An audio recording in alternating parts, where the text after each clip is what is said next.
ओम शांति।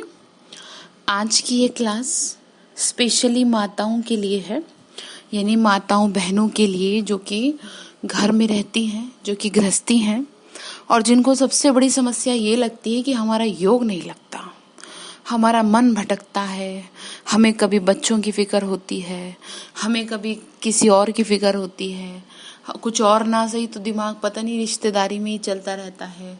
तो इस बात का समाधान क्या है वो चीज़ मैं आज आपको बताऊंगी। उससे पहले मैं आपको एक चीज़ और बता दूं कि अगर आप सचमुच में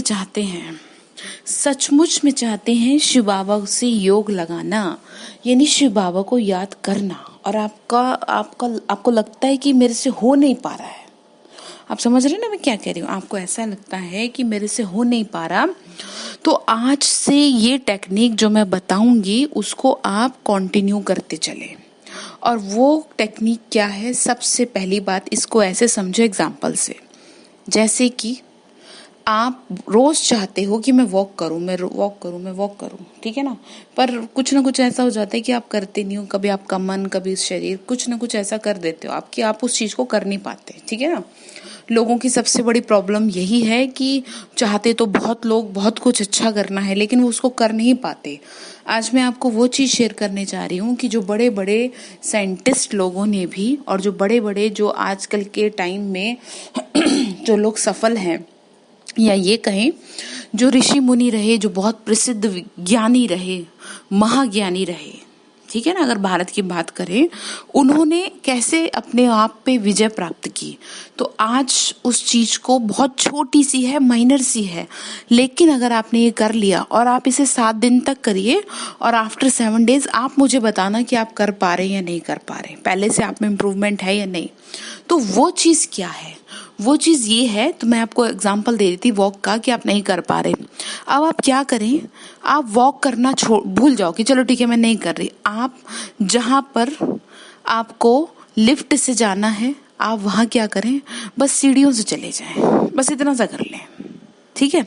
यानी कि किसी एक काम का 1/4 कर लें, बस थोड़ा सा कर लें, बहुत जरा सा, बिल्कुल जरा सा। उस चीज को आप अपने मन को कहें ठीक है मैं चलो थोड़ा सा ये सीढ़ियों से चली जाती हूँ, मेरी वॉक हो जाएगी, या कुछ भी है मैं सीढ़ियों से चली जाऊं।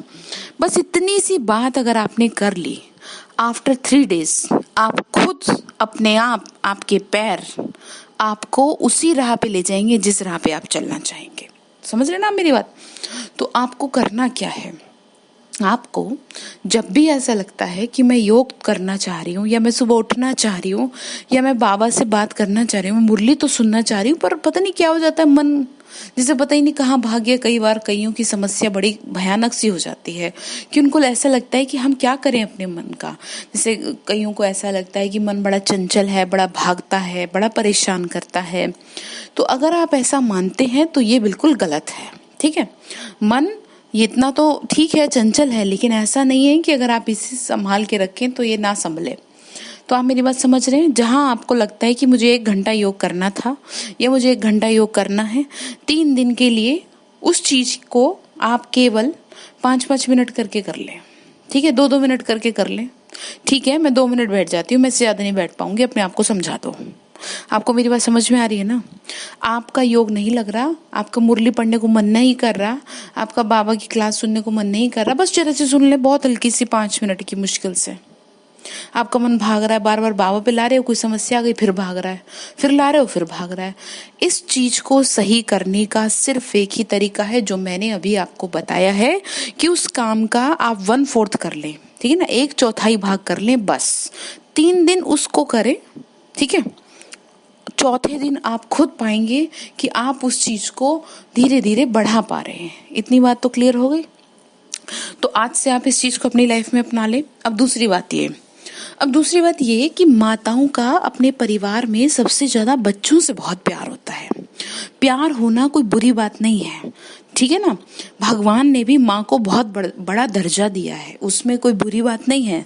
लेकिन भगवान हमें ये समझाते हैं, शिव बाबा हमें ये समझाते हैं कि देखो प्यार और मोह 2 अलग अलग चीज हैं। तो मैं आपको यहाँ ये समझाना चाह रही हूँ, आप प्यार तो सबसे करें और मोह शिव बाबा से करें।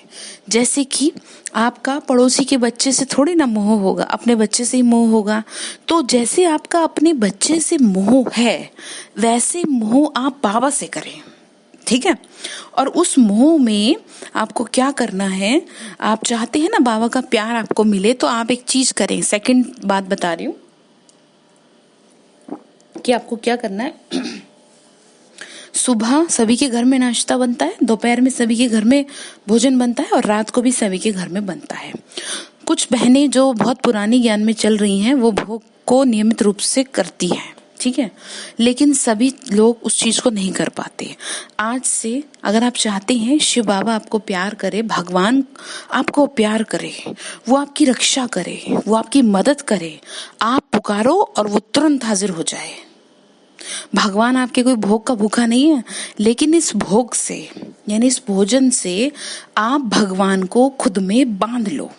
ऐसे बांध लो कि जैसे बच्चे को क्या करते हैं, प्यार से बच्चा क्या क्या करता है, माँ को बांध लेता है ना, और माँ भी बंधी रहती है बच्चे के प्यार में। तो आपको करना सिर्फ इतना है, चाहे भाई हो, मेरी बात को सुन रहे हैं, चाहे भाई हैं, चाहे बहन हैं, चाहे कुमार हैं या वो कुमारी हैं, कोई भी है, लेकिन स्पेशली मैं माताओं को इसलिए कह रही हूँ क्योंकि उनको भोजन बनाने का ज़्यादा जिम्मेदारी रहती है।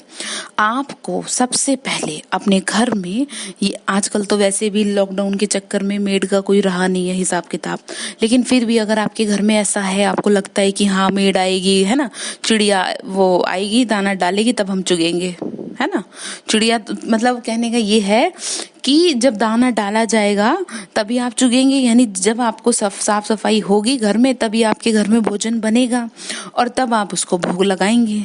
तो इसको हिंदी में कहा जाता है कि आपके नौते ब्राह्मण तो भूखे बैठे रहे, तो वो वाला काम मत कर देना, ठीक है।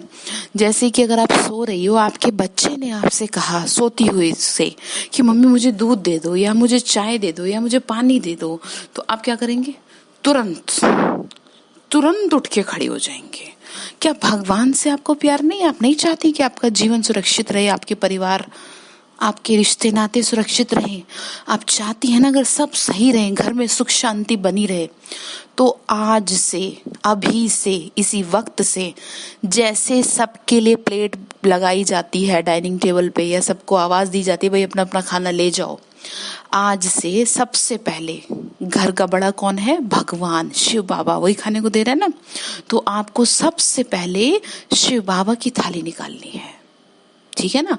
शिव बाबा की थाली ऐसे निकालनी है जैसे कि आप अपने परिवार के लिए करते हैं, बच्चों के लिए करते हैं। कितना बड़ा ध्यान रहता है आपको हर किसी की पसंद का, भगवान की पसंद का ध्यान नहीं है आपको। एक दिन वो कहेगा कि ऐसा है तुम्हारे बच्चे कच्चे, चलो सब पूरे हो, अब चलो मेरे साथ, और आपको ना एक एक दिन का हिसाब देना पड़ेगा। कैसे देंगे आप हिसाब?